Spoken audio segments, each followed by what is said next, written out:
I was stuck. I couldn't get loose. I began to panic.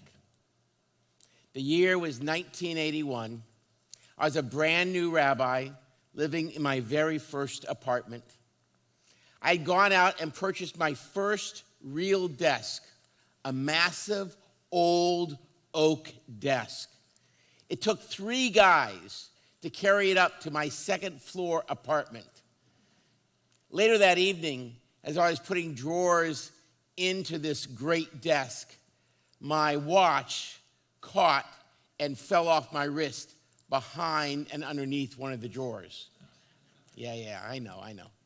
I reached down and under, and I stretched to reach the watch, and my fingers finally got it, and I was able to snake it back in my hand, and I pulled back. But I couldn't. My arm was stuck.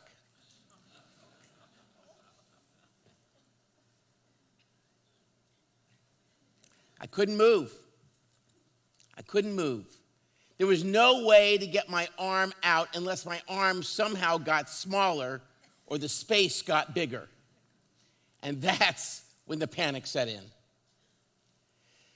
The desk was built way too well to break it or wiggle some of the parts around, and I couldn't make my arm any smaller.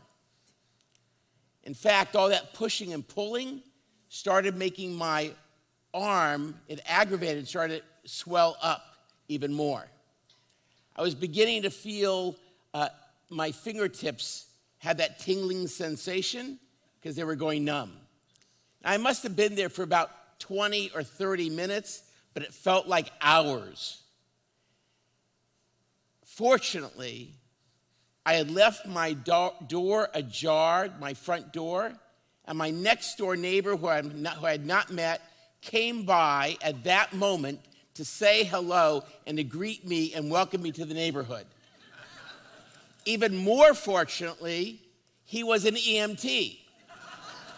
He assessed the situation, went in the kitchen, got olive oil and ice, came in, spread the olive oil around my arm, wrapped my arm in the ice, and in a few moments, he gently, ever so gently, pulled my arm out of the jaws of my desk. I still sweat when I think about that moment. In the 16th century, a mystical master named Rabbi Isaac Luria presented to the world a vision of creation that merged mysticism and ethics. Permit me a moment to recall it. Before there was anything, there was God. God was everywhere. God filled all time and all space. God decided to create this world. But God couldn't because there was no room. It was full of God. In a divine act of love, so Luria says, God withdraws within God's self.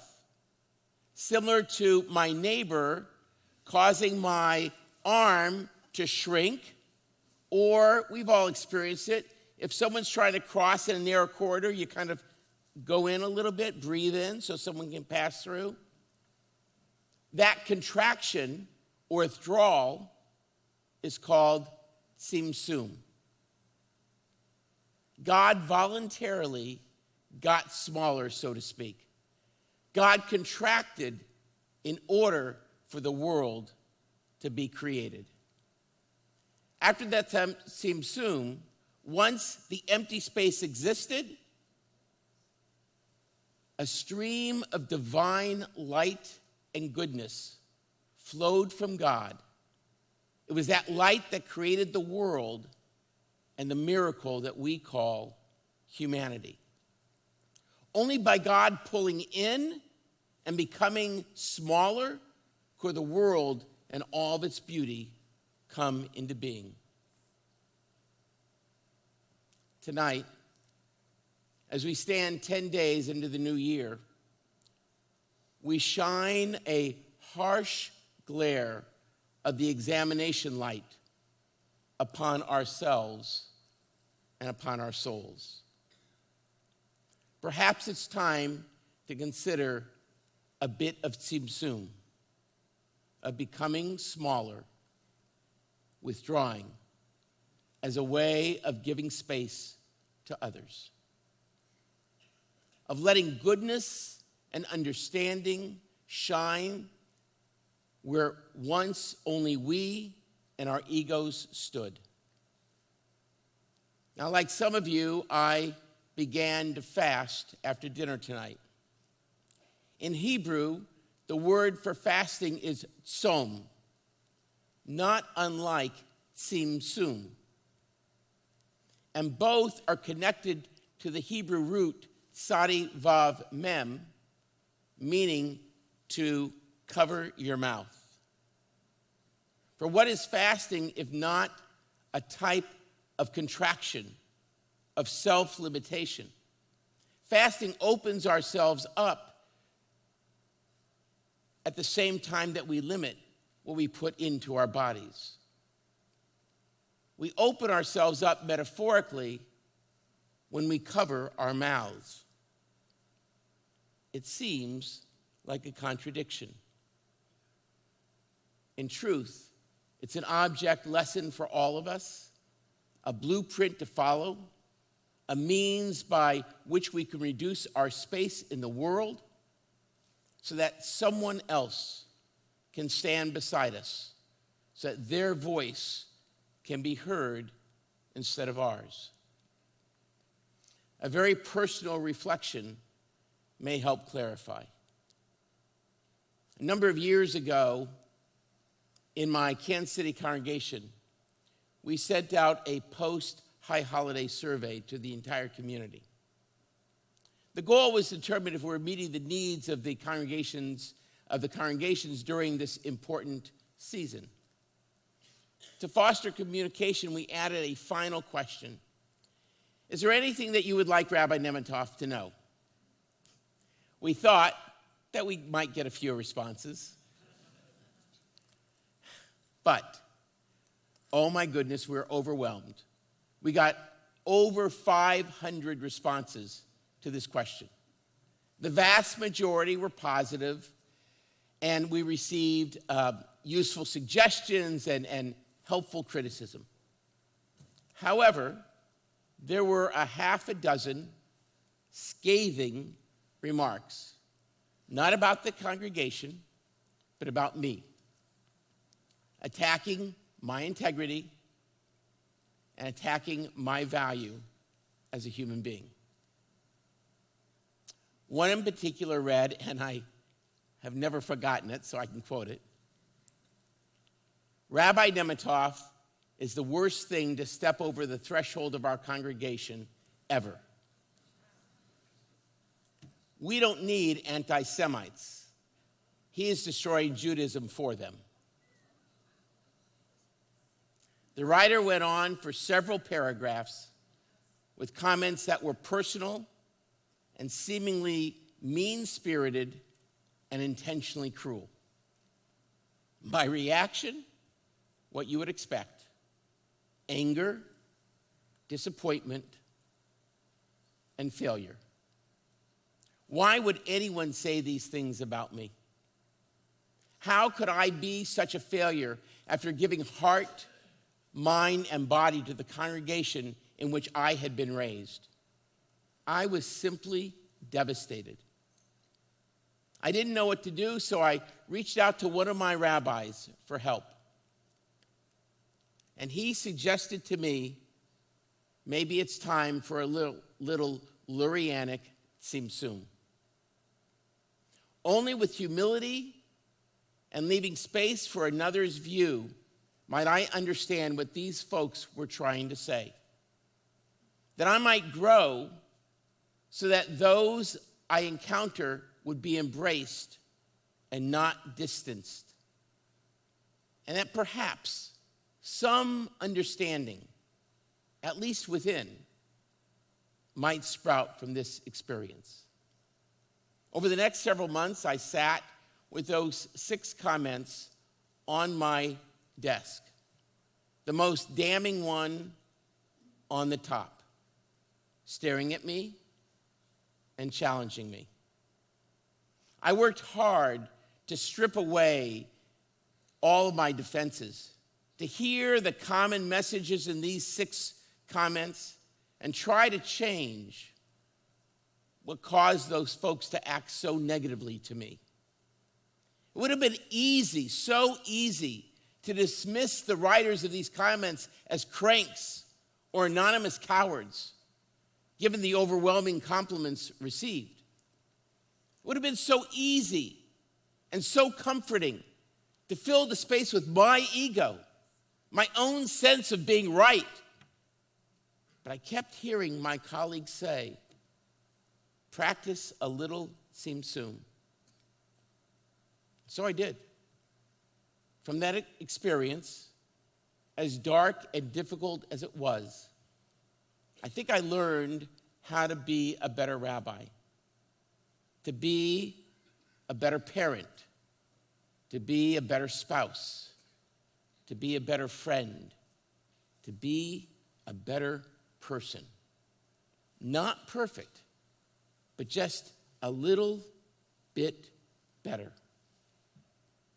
In my own withdrawing, by covering my mouth, I heard the voices of others.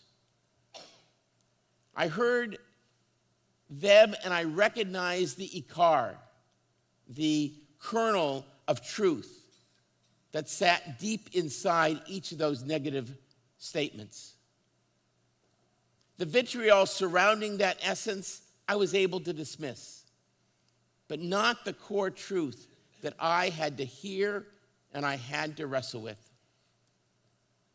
My friends, on Yom Kippur, this is what God asks of each of us: to figure out how to do tshuva, repentance, by practicing just a little bit of tzimtzum, of covering our mouths, reducing a bit of our egos, and permitting others into that space. It's hard, no doubt, but for us to grow, it is necessary. Now, I'm not going to be presumptuous enough to know what it is that you need to do regarding this challenge, but I do know that Yom Kippur calls each of us, all of us, to examine our lives and to do what's necessary to repair the relationships that have been broken in this past year. And so I want to take just a moment to address all of us, our Beth Am community. Over the last 5 years, from before Rabbi Martyr retired till now, our congregation has experienced tremendous upheaval. For those new to Beth Am or guests here tonight, my words may leave you somewhat confused. But if you have been here, you know that I'm speaking truth. In those 5 years, almost a dozen staff have left our community, some on their own, some not. As a result of decisions and departures, some long-time relationships, some decades old, have been fractured and perhaps broken beyond repair. There were individuals who challenged both process and decision made by our board over these years. There were those who defend their actions by saying they were acting in the best interest of the congregation. And there were board members who chose to ignore those challenges or took umbrage or both. Over these last 5 years, individuals, board, clergy, staff, congregants have been accused of lying, of hiding from the truth, of making secret decisions. Sounds pretty horrible, huh? Well, it is. And it was. I stand here tonight and I say to you the following. This is an incredible community. Rarely have I experienced a group of people so invested in passionately finding their unique Jewish niche within a community. While initially boggling my mind, I've come to understand there are more than 100 groups here at Beth Am actually are part of its strength, its vitality, its charm. I have come to love this place in the short time that I've been with you. That's the good news. The bad news? In almost every single one of the scores of conversations I have had in the last 3 months about what one person called the troubles, almost no one said, maybe I have some responsibility in all that. Or, maybe I overreacted. Or, maybe I could have used different language. Or even, I believe in them, whoever them might be. They're good people.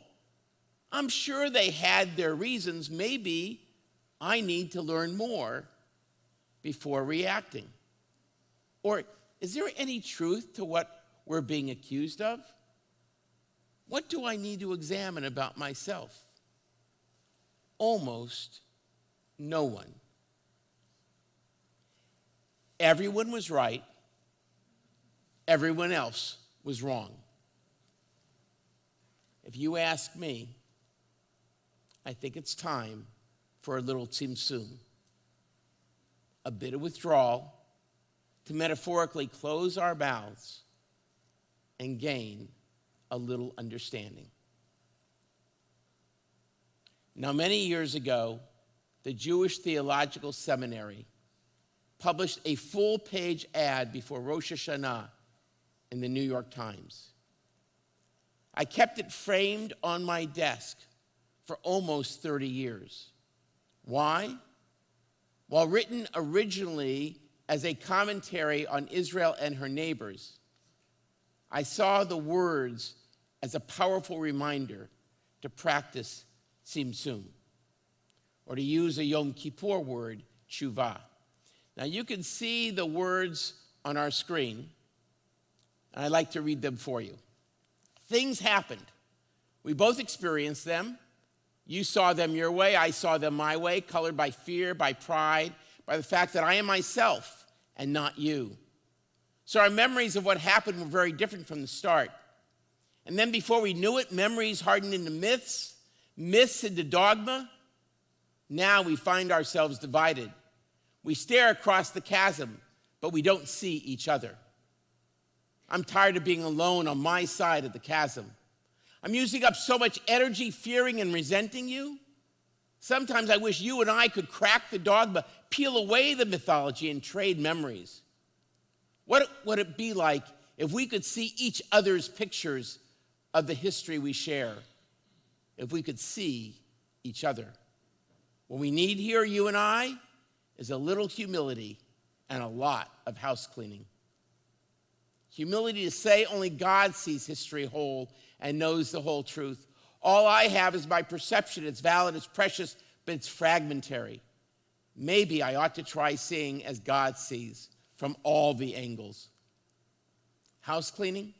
Memory is selective. I'm carrying around years of slanted, narrow memories.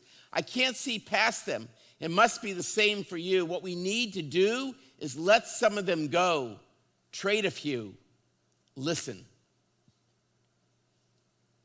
Maybe, if I ask you how things look to you, between us, we'll see something we never saw before, each other.